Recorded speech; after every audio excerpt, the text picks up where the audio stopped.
I wanted to introduce this video because it's out of chronological sequence. If you've been watching the progress this young colt Mike has been making, you'll know that we got about 20 rides on him this fall, and then we quit when the weather started to get bad. This goes back to his 6th ride and shows us introducing steering to him in the round pen by picking up and releasing as opposed to pulling him around. It's a process that I like. Maybe you will too. Stick around and watch. Hello, I'm Herm Gailey. We're here with Mike on a nice, bright, clear December afternoon. It's probably 50 degrees, 48 degrees. Snow coming later in the week, so we're going to enjoy this while we can.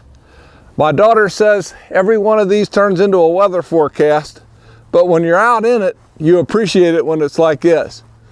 So the video we're going to do right now is we're going to demonstrate what I call pick up and release to steer. When you're riding a young horse, or any horse for that matter, if you take your hand way off to the side, pry his nose over, and just pull on him, you're inviting him to run through his shoulder and to lean against you. On the other hand, if you pick up and then release after they make the adjustment, they start hunting that destination. So I find this works best at a trot. I'll confess I didn't even warm this colt up today, but let's just put him in a trot and see how we get along. Now sometimes you'll start doing something and you'll find another little issue that you need to fix. This colt has a tendency to want to come off the fence when you don't ask him to. So what I'll do with that is I'll just completely reverse that direction. And I'm not going to hold him, but if he wants to pull in, I'll take him back against the fence. And usually he needs a little reminder like that in each ride. Now here he's going to do it again. So I'm going to turn him back against the fence, send him off the other way. But everything is calm and quiet when he's on the fence. Coming off the fence again, not going to argue with him. Just going to take him over there, send him off the other way. But what I'm not going to do is hold him on the fence, because then you'll have to hold him on the fence. So back to what we started doing. When I steer, I'll pick up, I'll raise this hand a little higher than the other, lift him over, then release. Go back and rejoin the exterior of the pen.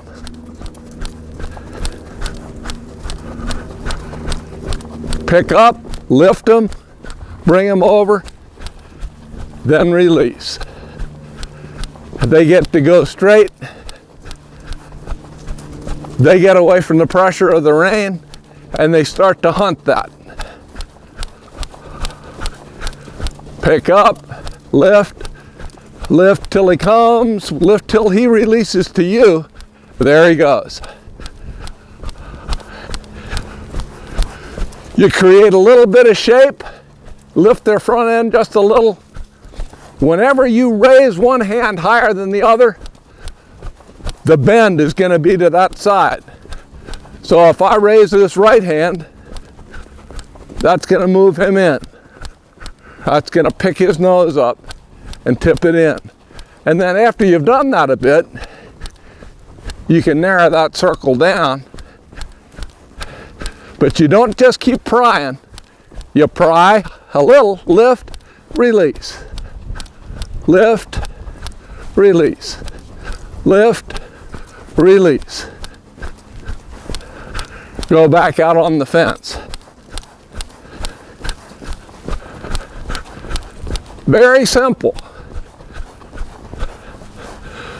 Very simple, but steering can be a big deal or a little deal. I like a lot of steer on my horses early on, and you can see he's not resisting. He's going. When I pick up on him, it's not a pulling contest, and that's what I'm after. And what I've found is that holds far better when you get out in the open if you do it that way, compared to winning the pulling contest in here where you've got them bottled up. You go out into the great wide open and they get some paybacks. So 2 little observations about this clip. First, if you start out with an agenda, and the agenda is to show that steering, and your horse is doing something else and isn't right, forget your agenda and fix that little problem. Get him back on the fence where you want him. Then you can go on to your next numbered item on your agenda. If all you do is say, well, I'm going to worry about that later, then you're going to have to worry about it a lot more. Fix the problem, then get on with your agenda. So that's a little bit of a thought about steering. One other thing I should say, an important component of that is your colt has to be moving forward. See how slow and lazy he is now? See how he doesn't steer? See how he doesn't steer? Now watch, if I give a little bit of motion, even at a walk, and I pick up. So people tend to fear forward motion, think they're going to lose control. I firmly believe that most times forward motion is your best friend. So get some motion and you'll have something to steer. Otherwise, you're just riding dead meat. So you can just barely pick up, lift. When you got some forward, you're good. So that's real important. So that was so much fun and so easy. We'll probably do another segment. We'll see you then.